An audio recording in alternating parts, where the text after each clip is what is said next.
All right, cool. So we're going to start with the anatomy of the rib pelvis to start off with. I'm going to try and keep this as like relaxed as possible and just try and get you to sort of take away the main bits that we need instead of trying to dive right into the science. So we'll start with the thorax and the ribs and how they move. So there's two main ways that the ribs move. One is called the pump handle and the other is called the bucket handle. You may have heard of these two before, but if you haven't, don't worry too much about the names. It's more important about how the ribs actually move.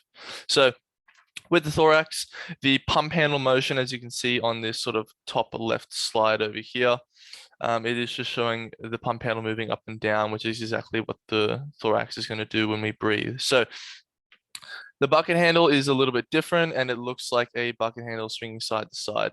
So all that tells us is that the ribs are going to move sideways instead of up and down. And that's the main sort of distinguishing factor between the two pump handle and bucket handle mechanics of the thorax.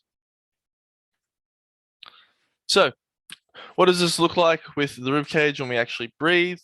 When we breathe in, the ribs are going to externally rotate. All this means is that the ribs are going to open up because the lungs have to fill up with air. So when the ribs open, everything expands and gets bigger. You get that sort of flared rib cage position. Everything opens up nice and big. When we exhale, the ribs are going to internally rotate or they're going to compress. They're going to get smaller as the lungs deflate and everything goes down. Really easy to see as you take a deep breath in, everything goes. When you exhale, everything drops down again. The main thing that we need to sort of, I guess, keep in mind about the rib cage or the lungs as well is that there is a bit of a difference side to side. So there is some asymmetry. The right dome of the lungs is bigger than the left dome. This is mainly due to having sort of major organs on the left side of the body. So you've got your heart, all that sort of stuff, big vital organs that'll actually take up a lot more space. So the left dome is smaller and the right dome is bigger as a result. So what you'll find is that people will often stand on their right side of their body and get away from the left side. This is pretty well seen with someone like John Hack. So if you've ever seen him bench press before, you'll notice that his left rib cage is actually flared a whole lot more. So if you've heard of PRI before, you might have seen this at some point, but it's the whole everyone stands on their right leg and flares the left rib cage up. If you haven't, don't stress, it's really not that too important. The main thing is that there is some asymmetries between the left and the right side, and that's okay. Moving to the pelvis, you've probably all heard of the sort of anterior and posterior pelvic tilt stuff. Which is completely normal. So let's just talk about the quick orientation. So neutral, you guys know what that is. It's sort of you're not biased to any one position, which is probably really hard to actually come across in real life. But let's start with posterior pelvic tilt. That's sort of the tucked under, very sort of flexed, rounded sort of position that you'll see when the pelvis moves in this direction here. If you know what butt wink is or you've seen it, it's that sort of motion where the pelvis tucks under and rounds a little bit.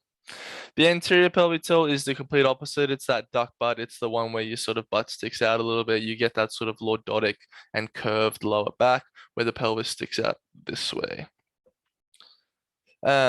So is anterior tilt the devil? Is posterior pelvic tilt bad? Any one of these things bad? I would argue no, and it is just sort of what it is. So this is just a presentation. It's just how someone's organized their body.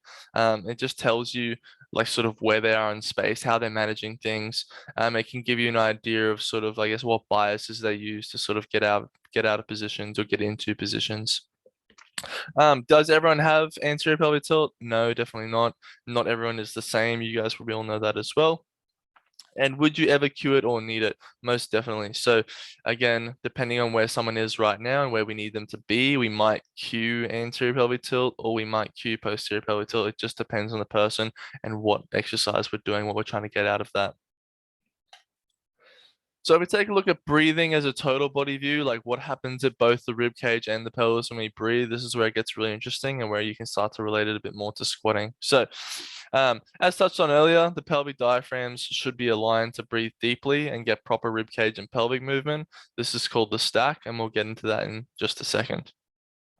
So let's take a look at this diagram here. So as we breathe in, the thorax is going to expand, so the pump handle will come up, the bucket handle will expand as well.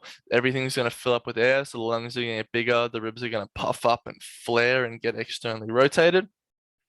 What happens as a result is because this is expanding and opening up, we might get a little bit of T-spine extension. So as a result, we're going to sort of get shoved forward through the upper body, and the lower body is going to try and correct that, and it's going to shove us backwards by flexing underneath here, right down here at the pelvis. So that's going to sort of counter nutate and come under a little bit. On the exhale, the ribs are going to come down, internally rotate, compress, whatever terminology you want to use as the lungs deflate, and the opposite is going to happen. So as this comes down, the pelvis is going to sort of nutate and turn into that sort of more like typical anterior pelvic tilt position with a little bit more of that sort of lumbar extension. So those two things are really helpful to sort of, I guess, keep in mind as we go. So moving on to the stack or the zone of apposition, whatever you want to call it, it is pretty pivotal in squatting, at least to start off with, to teach someone. You know, learn the rules before you break them. If you don't know what the stack is, it's basically where we align the rib cage and the pelvis so that both our diaphragms are aligned, sort of like this sort of cylinder sort of shape where things are stacked straight up and down. So I guess the most important thing here that's highlighted here is that this should not be done by reefing down with the abdominal musculature. It should be done with an exhale. So I guess the big reason for keeping this sort of like more neutral position is, I guess, exactly that reason. So we don't end up too extended or too flexed when we are squatting. And we can get a nice big proper brace through this sort of more closed off container. So when people talk about breathing and bracing or pressurizing your container or anything of that nature, they always tell you to take a really, really big breath to try and get as much pressure as you can in, sort of to your belly. We'd probably want to sort of take a look at it a different way. If we have, like, I guess, a comparison between these two, this structure is actually going to be bigger in volume compared to this one, simply because this is open and extended. This actual area of space is bigger, and because the space is bigger, we're going to need more air to actually pressurize this container. So bigger container needs more air to pressurize. If we have a smaller container, we can actually afford to get less air in and get more pressure as well.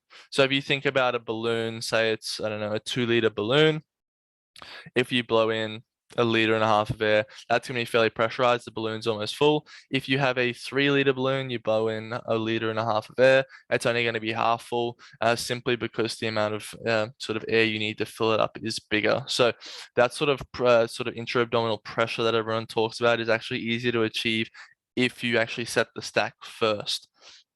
So that's a key thing to sort of keep note of. Next thing is the whole reefing down with the abs. So we don't want to use that. That's what's called a rectus strategy. We actually don't align the two diaphragms. If you do this, you want to get there with the exhale so that the ribs come down and all that sort of jazz. So easiest way we do this is just to cue a long exhale at the start of the lift. So if you want someone to stack, cue a long exhale, get all the air out of their lungs so that the ribs come down. This container gets smaller, and then you can fill up with lots of air and go from there.